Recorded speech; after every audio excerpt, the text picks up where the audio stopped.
જય માતાજી, જય શ્રી કૃષ્ણ. જ્યારે શાકભાજી ના હોય ત્યારે તમે નવી રેસીપી ટ્રાય કરી શકો છો. સિંગ ભજીયાનું શાક બનાવી છીએ આજે અમે. થાળીમાં ટમાટા, ધાણા, પ્યાજ અને લીલા મરચાં સમાર્યા છે. આવી રીતના મસાલો લીધો હોય. આમાં લસણ, જીરું, કારા મરી બી અને 3 લવિંગ લીધા હે. આને ટીચી નાખ. લસણ, જીરુંનો બધી ટીચી નાખ્યું છે. મસાલો તૈયાર થઈ ગયો છે. હવે આમાં આપણે હળદર નાખીશું 1 ચમચી.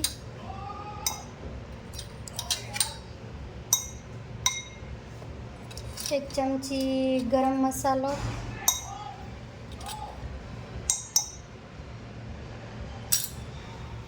2 ચમચી કાશ્મીરી મરચું નાખ્યું અહીંયા.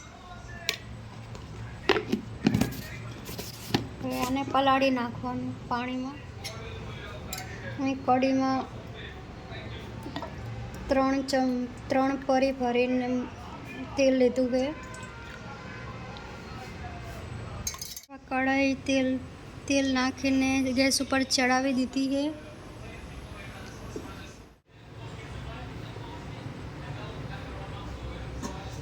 હવે તેને હલાવી દેવાનું.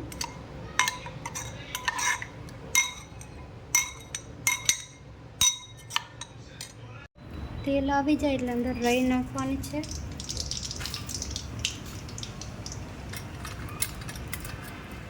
આપણે ખાંડણીમાં ખાંડ્યું છે એટલે આમાં થોડુંક નાખવું હોય તો નાખી શકો છો. મેં થોડુંક નાખ્યું છે.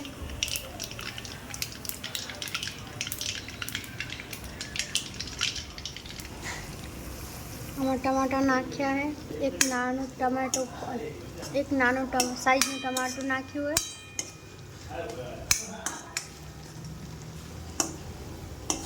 હવે ડુંગળી અને ટમાટરને બધું સળી ગયું છે.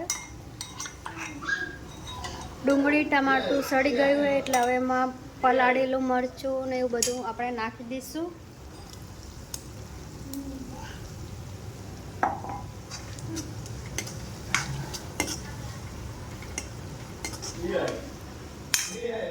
થોડુંક મરચું છે એમાં પાણી નાખીને હલાવીને અંદર નાખી દઈશું.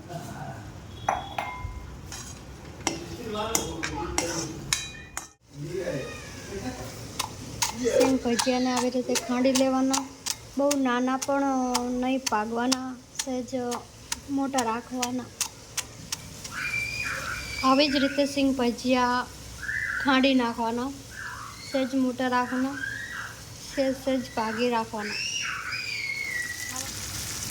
સિંગ ભજીયાને હવે ગ્રેવીમાં નાખી દેવાના.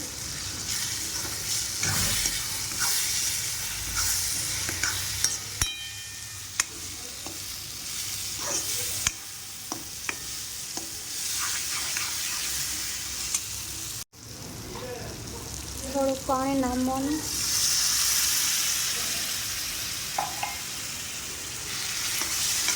ગેસને ધીમો રાખવાનો. હવે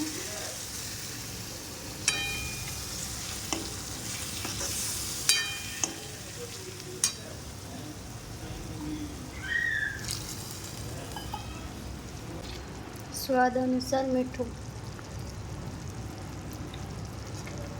ભજીયાના શાકમાં હવે આપણે ઉપર ધાણા નાખ્યા છે. ગેસ ધીમો રાખી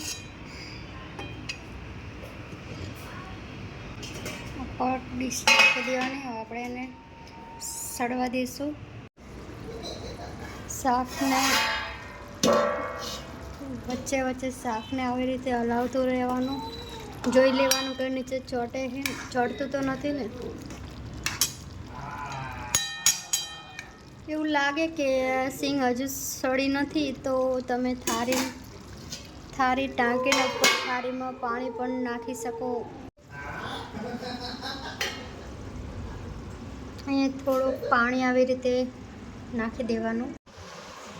સિંગ ભજીયાનું શાક તૈયાર થઈ ગયું છે. કોમેન્ટમાં જણાવો કે શાક કેવું લાગે છે.